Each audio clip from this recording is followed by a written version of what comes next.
हमारे साथ रणदीप गुलेरिया साहब मौजूद हैं, डायरेक्टर एम्स। सर, स्वागत है आपका इस खास शो में। हर बार हम बात करते हैं चिंताओं को लेकर, कोरोना के खतरे को लेकर, लेकिन जो मामले हैं वो अभी भी कम नहीं हो रहे हैं। इस स्थिति को आप कैसे देखते हैं? पहले तो यहीं से शुरुआत करते हैं।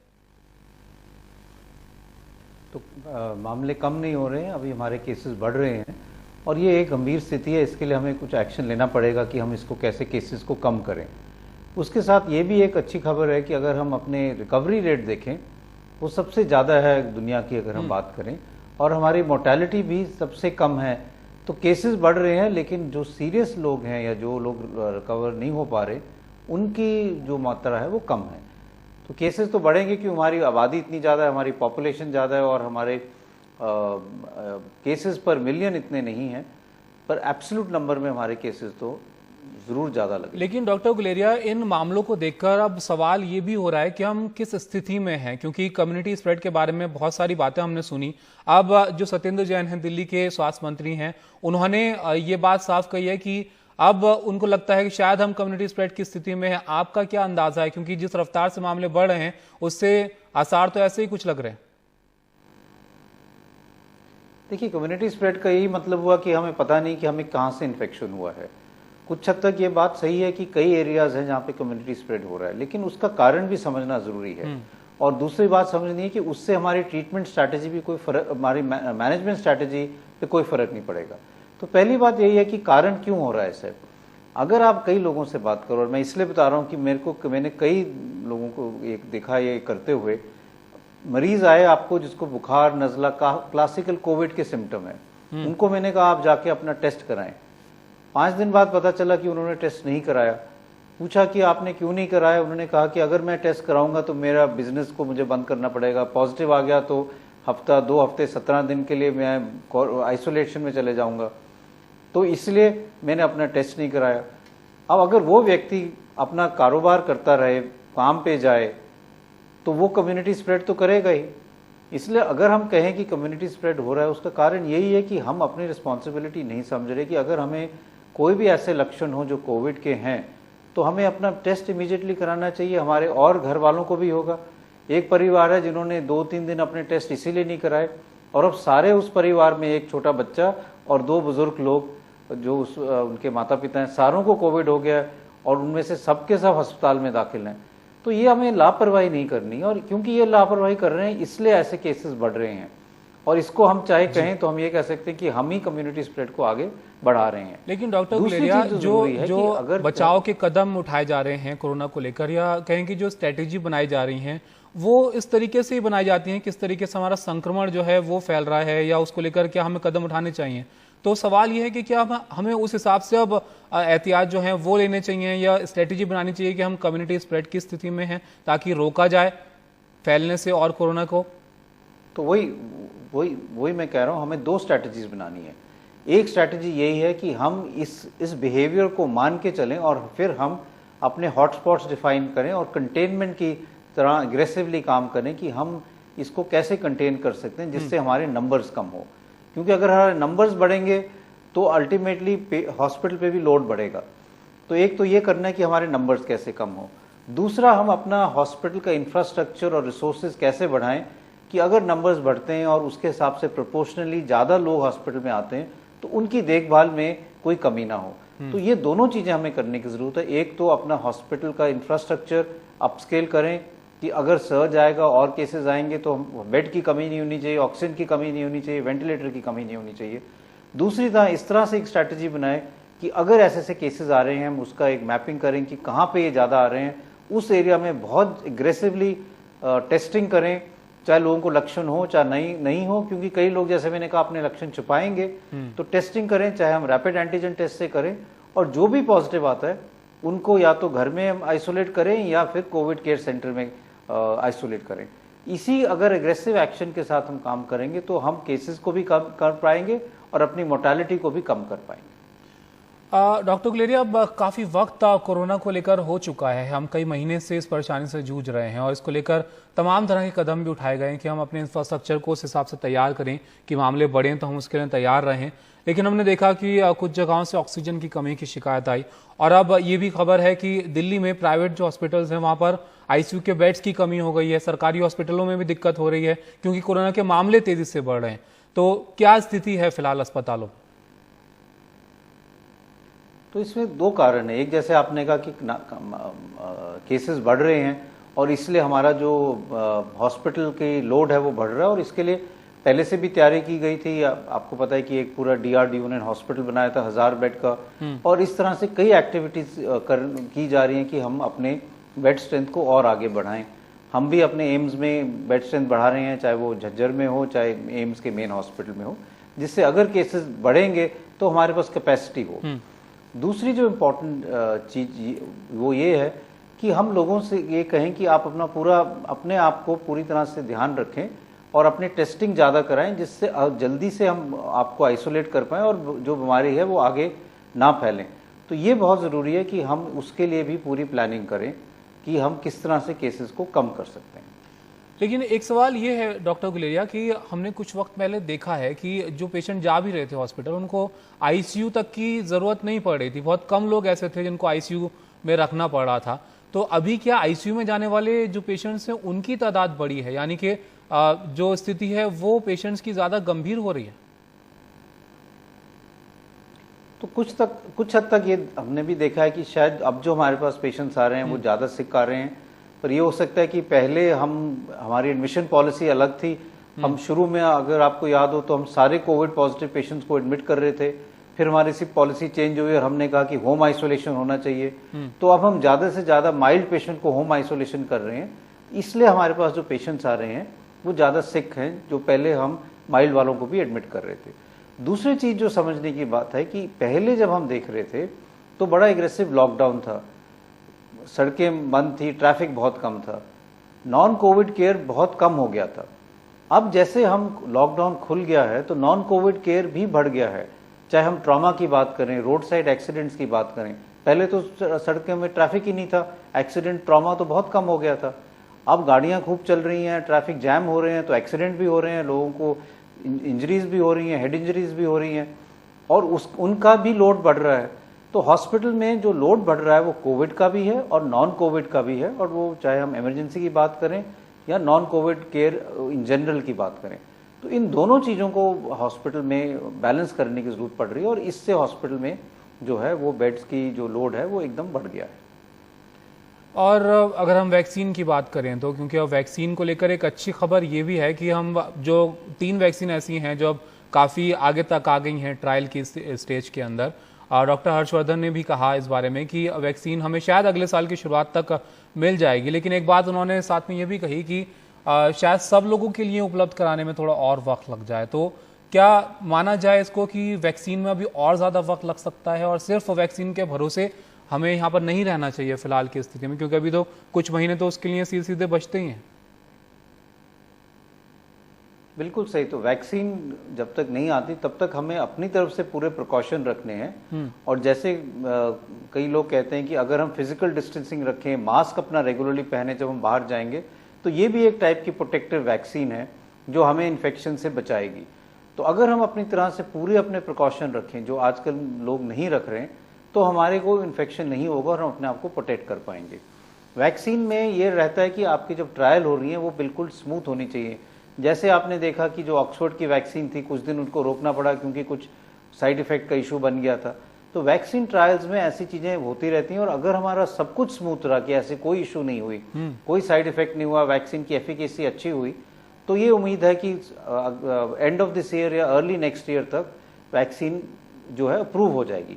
लेकिन जब वैक्सीन अप्रूव होगी तो उसके जब डोजेस बनेंगे वो तो शुरू में एक लिमिटेड अमाउंट ही बनेंगे। ऐसे नहीं है कि हम सारे अपने पॉपुलेशन को वैक्सीन दे पाएंगे।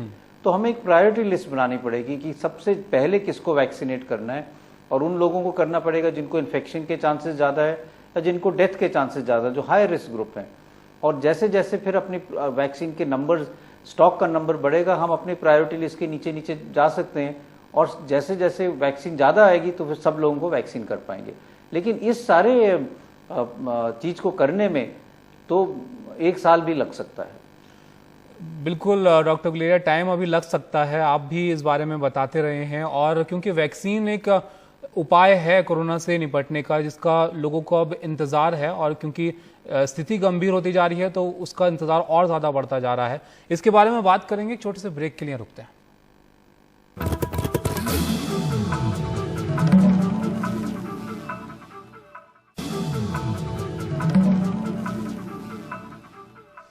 ब्रेक के बाद आपका स्वागत है। कोरोना पर हमारी चर्चा जारी है और रणदीप गुलेरिया साहब हमारे साथ मौजूद हैं जो आपको बता रहे हैं कि मौजूदा स्थिति में आपको क्या करना चाहिए।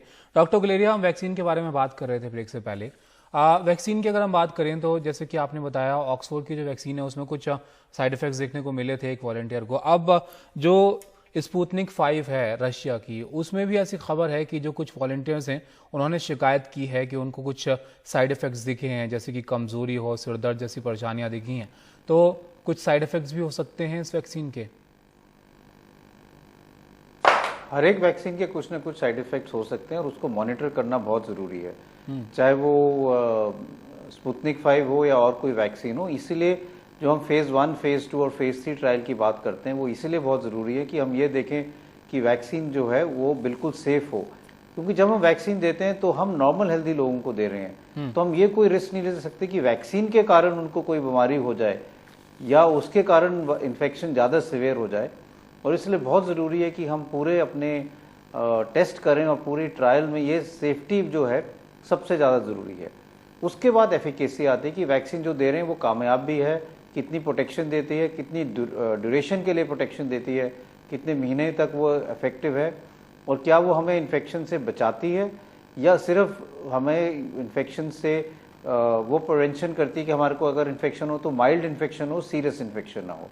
तो ये कई सवाल हैं जो ट्रायल्स जैसे जैसे आगे बढ़ते हैं उनका आंसर हमें मिलता है और तभी फिर वो वैक्सीन मार्केट में आ सकती है। तो लोगों को यहाँ से क्या समझना चाहिए डॉक्टर गुलेरिया, क्योंकि वैक्सीन क्या आने के बाद कोरोना खत्म हो जाएगा पूरी तरीके से, किसी को वैक्सीन दे दी जाएगी तो वो इस खतरे से दूर हो जाएंगे, क्योंकि ऐसा लोगों को लग रहा है कि वैक्सीन आ जाएगी तो तमाम समस्याएं जो है उसका हल हो जाएगा। लेकिन कितने वक्त तक वैक्सीन का असर रहेगा, जैसे आपने जिक्र किया, अगर स्पुतनिक 5 की हम बात करें तो जो वैज्ञानिक है वहां के, उनका ये कहना है कि 6 महीने तक जो है ये प्रतिरोधक क्षमता जो है वो आपके शरीर में पैदा कर देगी। तो क्या बार बार टीके लगाने पड़ेंगे वैक्सीन के जब वैक्सीन आ भी जाएगी तो भी? तो जैसे हम देख रहे हैं वैक्सीन ट्रायल्स कई वैक्सीन की हो रही हैं, तो इसी में ये देखने की जरूरत है कि कौन सी वैक्सीन जो आएगी वो एफिकेसी ज़्यादा देती है एज कम्पेयर टू अदर्स, कौन सी वैक्सीन सेफ्टी ज़्यादा देती है। उसके अलावा ये भी देखा गया कि कई वैक्सीन हैं जिसमें 2 डोज देने पड़ते हैं, जिसको हम बूस्टर डोज कहते हैं, और कई दफ़ा ये हो सकता है कि आपको कुछ महीने बाद फिर से एक इंजेक्शन लेना पड़े जिससे आपकी इम्यूनिटी जो अगर कम हो रही है उसको एक बूस्ट मिले और फिर आपकी प्रोटेक्शन जो है लंबे समय तक हो पाए। तो यही सारी जो चीज़ें हैं ये इस ट्रायल में पता चलेंगी कि इम्यूनिटी कितनी देर रहती है। जब हम जिनको वैक्सीन लगी है उनको 3 या 6 महीने तक फॉलो करते हैं तो अब इनकी इम्यूनिटी कम हुई या उतनी ही है अगर हम ब्लड टेस्ट करके देखें। और दूसरी चीज़ जैसे आपने कहा जो बहुत ज़रूरी है कि वैक्सीन आपको कितनी प्रोटेक्शन देती है। ये हो सकता है कि वैक्सीन आपको लगी और आपको ये हुआ कि आपको अब कोविड हो ही नहीं सकता क्योंकि आपको पूरी तरह से प्रोटेक्शन है, लेकिन वैक्सीन से ये भी पॉसिबिलिटी है कि आपके इम्यूनिटी वैक्सीन ने बूस्ट की और आपको कोविड हुआ लेकिन माइल्ड टाइप का हुआ, सीरियस टाइप का नहीं हुआ। तो ये भी पॉसिबिलिटी हो सकती है कि कई दफ़ा वैक्सीन आपको माइल्ड इम्यूनिटी देते हैं लेकिन टोटल प्रोटेक्शन नहीं देते। अब उसका एक और इम्प्लीकेशन है कि मान लो आपको वैक्सीन आपको प्रोटेक्शन माइल्ड टाइप की देती है कि आपको सीरियस इलनेस नहीं हुई, आपको माइल्ड इलनेस हुई और वैक्सीन ने आपको सीरियस या इलनेस से बचा दिया। लेकिन अगर आपको माइल्ड इलनेस हुआ तो आप इन्फेक्शियस तो होंगे, तो ये भी पॉसिबिलिटी कि आपको माइल्ड इलनेस हुआ, आप माइल्ड सिम्टोमेटिक हुए या एसिम्टोमेटिक हुए और आपने फिर आगे इन्फेक्शन लोगों को दे दिया और जिन लोगों को इम्यूनिटी कम है उनको इन्फेक्शन हो गया। तो इसलिए तमाम तरीके के सवाल हैं, लेकिन इसको लेकर स्थिति तभी साफ हो पाएगी जब वैक्सीन हमारे बीच में होगी और उसका इस्तेमाल किया जाएगा, तब ये ज्यादा बेहतर पता लग पाएगा कि कैसे करें। लेकिन अभी की जो स्थिति है डॉक्टर गुलेरिया, अभी तक लोगों को ये लग रहा था कि एक बार अगर आपको कोरोना हो गया है तो फिर आपको दोबारा कोरोना नहीं होगा, आपके अंदर वो इम्यूनिटी आ जाएगी उससे बचने की। लेकिन हमने देखा कुछ ऐसे मामले आए हैं जहां पर लोगों को दोबारा भी कोरोना हुआ है, तो उसको कैसे देखा जाए? तो उसके 2 इश्यूज आते हैं। एक इशू ये है कि अगर कितना कॉमन है री इन्फेक्शन। पहले हम ये पहले साउथ कोरिया में भी ये सवाल उठा था, लेकिन ये देखा गया था कि कई लोगों को शुरू में वायरस जो है वो शेड होता रहता है 6 हफ्ते 8 हफ्ते तक, और लोग उसको री इन्फेक्शन समझ रहे थे, लेकिन वो पुरानी इन्फेक्शन ही है। लेकिन अब कई केसेस ऐसे सामने आए हैं जिसमें उन्होंने वायरल का जीनोमिक डेटा देख के ये दिखाया है कि जो पहले इन्फेक्शन था और अब इन्फेक्शन अलग है, और इसलिए डेफिनेटली री इन्फेक्शन हुआ है। तो अब इससे ये है कि ये री इन्फेक्शन कितना कॉमन है। अभी तक का हम डेटा देखें तो री इन्फेक्शन इतना कॉमन नहीं लगता, क्योंकि केसेस तो इतने ज़्यादा हैं लेकिन री इन्फेक्शन के केसेस कम हैं। लेकिन ये हो सकता है कि अगले महीनों में जैसे जैसे अब लोगों की इम्यूनिटी कम होगी तो री इन्फेक्शन के केसेस बढ़ेंगे, तो ये तो समय ही हमें बता पाएगा। लेकिन री इन्फेक्शन डॉक्टर साहब अभी तक माना जा रहा था कि आपको नहीं होता है, आप उससे सुरक्षित हो जाते हैं एक बार अगर आपको कोरोना हो जाता है तो ये देखा जा रहा है कि कई दफा, और ये अब कई महीनों से लोगों ने देखा है कि कई लोगों में, स्पेशली जिन्होंने माइल्ड इन्फेक्शन होता है, उनमें इतनी ज्यादा इम्यूनिटी नहीं बनती। और जब हम उनके एंटीबॉडीज देखते हैं कि उनको कितनी प्रोटेक्शन है, स्पेशली जब हम एंटीबॉडीज देखते हैं प्लाज्मा देने के लिए, तो कई ऐसे पेशेंट्स आते हैं जिनकी एंटीबॉडीज अभी बनी नहीं होती है, बहुत कम मात्रा में बनती हैं। इसका मतलब उनकी प्रोटेक्शन इतनी रॉबस्ट है, इतनी तंदुरुस्त नहीं है, और आस्ता आस्ता वो कम होती है 3 से 6 महीने में, और उनमें इन्फेक्शन होने के चांसेस हो सकते हैं। तो इस पे अभी और रिसर्च करने की जरूरत है कि कितनी प्रोटेक्शन मिल सकती है। एक बहुत एक दूसरा सवाल आपसे जवाब जानना चाहूंगा मैं, क्या जो लोग ठीक हो चुके हैं कोरोना से, क्या वो कैरियर बन सकते हैं ठीक होने के बावजूद भी? क्या वो सुरक्षित हैं उनके परिवार वालों के लिए? जो ठीक हो गए हैं उनको अब इमीडिएट फ्यूचर में इन्फेक्शन होने के चांसेस नहीं है, और कैरियर स्टेज नहीं है। ये वायरस ऐसा नहीं है कि कुछ लोग कैरियर बनते हैं और वो उनको लक्षण नहीं होते लेकिन वायरस कैरी करते रहते हैं। जैसे हम कुछ और स्पीशीज में देखते हैं, बैट्स में जैसे हैं, बैट्स में कोरोना इन्फेक्शन होता है लेकिन उनमें कोई लक्षण नहीं होते, वो कैरियर होते हैं। लेकिन हमारे ह्यूमंस में अगर आपको इन्फेक्शन है तो आपके उसके लक्षण होंगे। ऐसा नहीं है कि आप सालों साल वायरस अपने सिक्रीट करते रहे, इन्फेक्ट करते रहे और आपको कोई लक्षण नहीं हुए, तो कैरियर स्टेज नहीं है। लेकिन ये है कि अगर आपको री इन्फेक्शन हुआ तो ये एक और सवाल उठता है कि आपको जब री इन्फेक्शन होता है तो वो माइल्ड री इन्फेक्शन है या सीवियर री इन्फेक्शन है। ये भी एक सवाल उठता है कि लोगों को जब री इन्फेक्शन होगा किस टाइप का री इन्फेक्शन हो सकता है। अगर आपकी इम्यूनिटी अभी भी स्ट्रांग है और री इन्फेक्शन हुआ तो ये हो सकता है कि माइल्ड इन्फेक्शन है, उसमें इतने घबराने की बात नहीं, आपकी इम्यूनिटी अभी भी काम कर रही है। लेकिन री इन्फेक्शन हो जरूर सकता है, ये बात आपको ध्यान में रखनी चाहिए। हाँ जी, शुक्रिया डॉक्टर गुलेरिया हमारे साथ जुड़ने के लिए। तो जी बहुत शुक्रिया आपका हमारे साथ जुड़ने के लिए। तो फिलहाल इस खास पेशकश में इतना ही, लेकिन सवाल कई सारे हैं स्थिति को लेकर, कोरोना को लेकर। उस पर लगातार आप नजर बनाए रखिए और एहतियात बरतिए, वो बहुत जरूरी है। फिलहाल इस शो में इतना ही। नमस्कार।